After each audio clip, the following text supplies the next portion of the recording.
L'Europe se débat aujourd'hui avec l'une des questions financières les plus explosives sur le plan politique. Qui doit garantir un prêt massif de 210 milliards d'euros à l'Ukraine? Et comment répartir la charge? Malgré les signaux venus de la Belgique et de Christine Lagarde, présidente de la Banque centrale européenne, l'utilisation des avoirs souverains russes est exclue.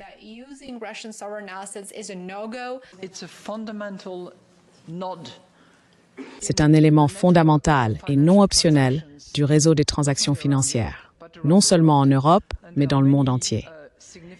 Et il existe de nombreux investisseurs importants, notamment des investisseurs souverains qui ont confié la garde de leurs actifs à Euroclear. C'est précisément la raison pour laquelle les avoirs russes se sont soudainement retrouvés gelés à la suite des sanctions. En effet, la Banque centrale nationale de Russie avait confié la garde de ses fonds à Euroclear.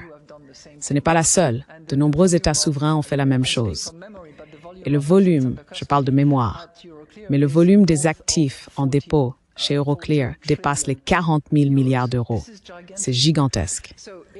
Ainsi, si ce nœud venait à être menacé dans une quelconque situation, les Russes pourraient soudainement avoir le droit légal de réclamer le remboursement de ces avoirs.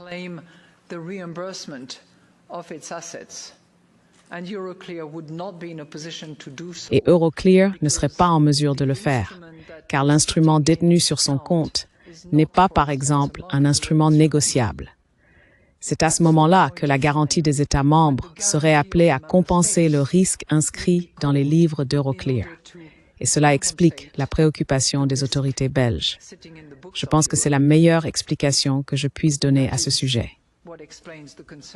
Ce que j'ai dit très clairement, et ce que l'équipe autour de moi a également affirmé, c'est que nous ferons tout ce qui est en notre pouvoir, mais nous ne violerons pas le traité. Ce n'est pas que nous refusons. C'est simplement que nous disons qu'il faut respecter le traité de l'Union européenne en ce qui concerne le fonctionnement de la Banque centrale européenne.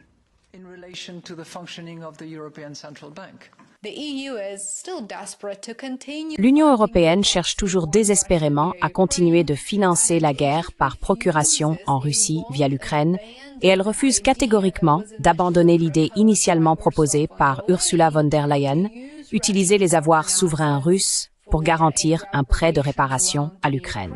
Comme le rapporte Politico, au cœur de la tempête se trouve une proposition stupéfiante. Un plan de 210 milliards d'euros adossé à la valeur des avoirs russes gelés.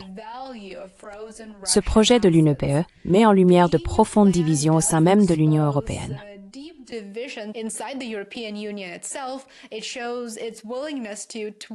Cela montre sa volonté d'ajuster et de réécrire effectivement le droit et les normes internationales afin d'atteindre ses objectifs politiques.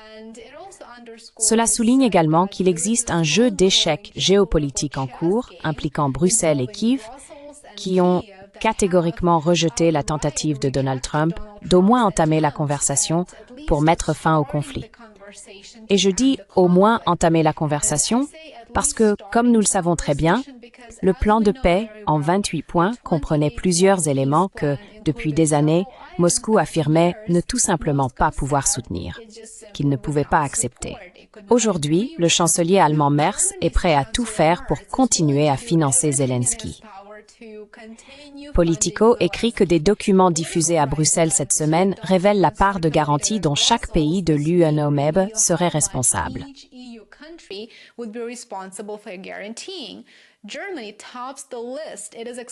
L'Allemagne arrive en tête de la liste. Elle devrait apporter jusqu'à 52 milliards d'euros, soit près d'un quart de l'ensemble du dispositif de soutien.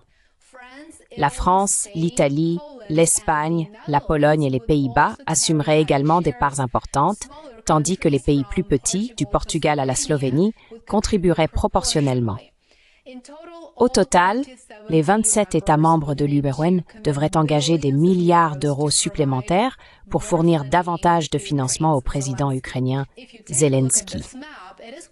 Si l'on regarde cette carte, il est assez clair que la plupart des États de l'UE devraient participer à hauteur de 20%, Certains plus, d'autres moins, mais il s'agit de milliards d'euros que les élites européennes sont prêtes à garantir simplement pour faire passer cette mesure manifestement illégale. Ce qui est encore pire, c'est que les montants par pays pourraient augmenter si certains refusent de participer.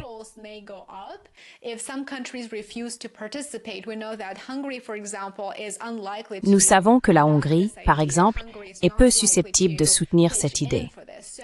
Les montants par pays devraient augmenter, probablement pour atteindre des milliards de dollars. Les dirigeants de l'URE estiment que la garantie est nécessaire, car la position unique de la Belgique avec Euroclear a effectivement tout mis en pause. Euroclear détient environ 185 milliards d'euros d'actifs souverains russes, et le Premier ministre belge, Bart de Wever, craint que si quelque chose tourne mal, par exemple si Moscou exige un remboursement ou si la Cour internationale statue contre l'utilisation de ces actifs, la Belgique ne se retrouve à payer la facture seule. Pour cette raison, il a refusé de soutenir le prêt, à moins que chaque membre de l'UPR ne partage le risque de manière égale.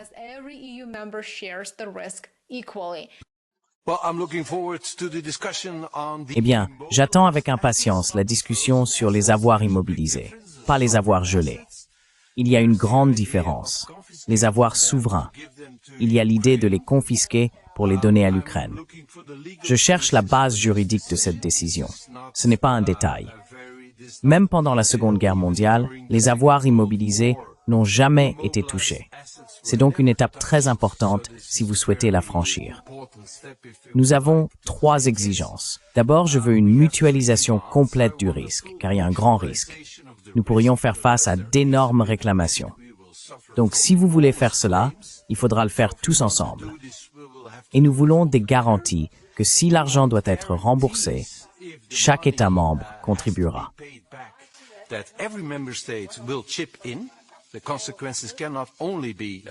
Les conséquences ne peuvent pas retomber uniquement sur la Belgique.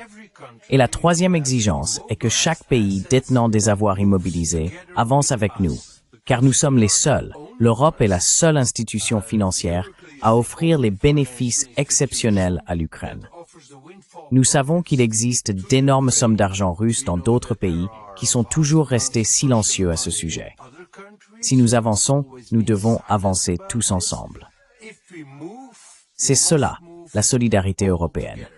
Si ces 3 exigences, qui sont tout à fait raisonnables à mon avis, sont satisfaites, alors nous pourrons aller de l'avant. Sinon, je ferai tout ce qui est en mon pouvoir, au niveau européen comme au niveau national, sur les plans politiques et juridiques, pour bloquer ces décisions.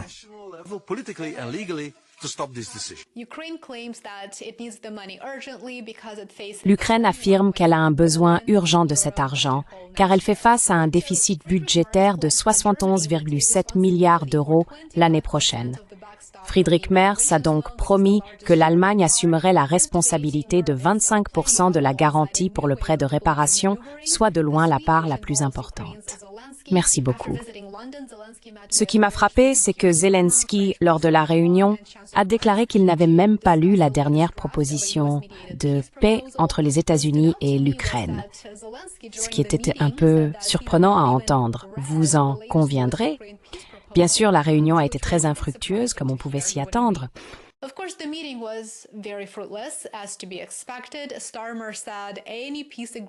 Starmer a déclaré que tout accord de paix devait inclure des garanties de sécurité solides et contraignantes pour l'Ukraine. Macron a souligné que les alliés de l'Ukraine disposaient encore d'un levier considérable. Il a affirmé « L'Ukraine et ses alliés ont les cartes en main ». Merz est allé un peu plus loin et s'est montré assez sceptique à propos de plusieurs aspects du cadre américain. Puis est venue la remarque qui a fait le tour du monde. Le président Trump a déclaré qu'il était, je cite, « un peu déçu par Zelensky », affirmant que le dirigeant ukrainien n'avait pas vraiment lu la proposition américaine dans son intégralité.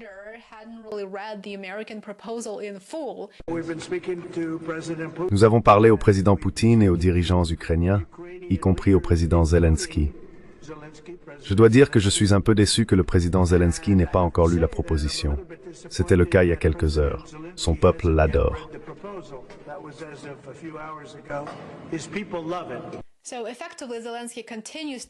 Ainsi, Zelensky continue effectivement à résister, notamment concernant le sort du Donbass. Il a déclaré que l'Ukraine, la Russie et les États-Unis ne partagent toujours pas une vision commune des territoires de l'Est.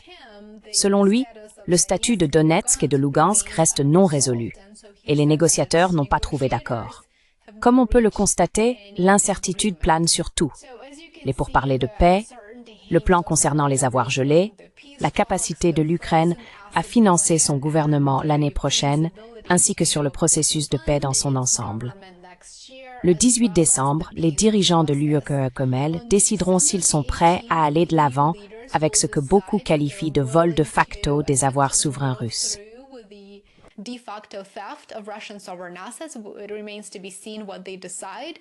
Il reste à voir ce qu'ils décideront. Les prochaines semaines montreront jusqu'où les dirigeants européens sont prêts à aller pour maintenir le financement de la guerre par procuration. Ce n'est bien sûr pas seulement un prêt. C'est un test pour savoir jusqu'où les limites juridiques peuvent être repoussées. Et cette décision pourrait façonner la prochaine phase du conflit, ainsi que l'avenir du continent européen. Merci beaucoup d'avoir regardé. J'espère que cette brève mise à jour vous a plu. Soutenez mon travail. J'apprécie chacun d'entre vous qui est devenu abonné payant. Merci infiniment et on se retrouve ici demain. À bientôt.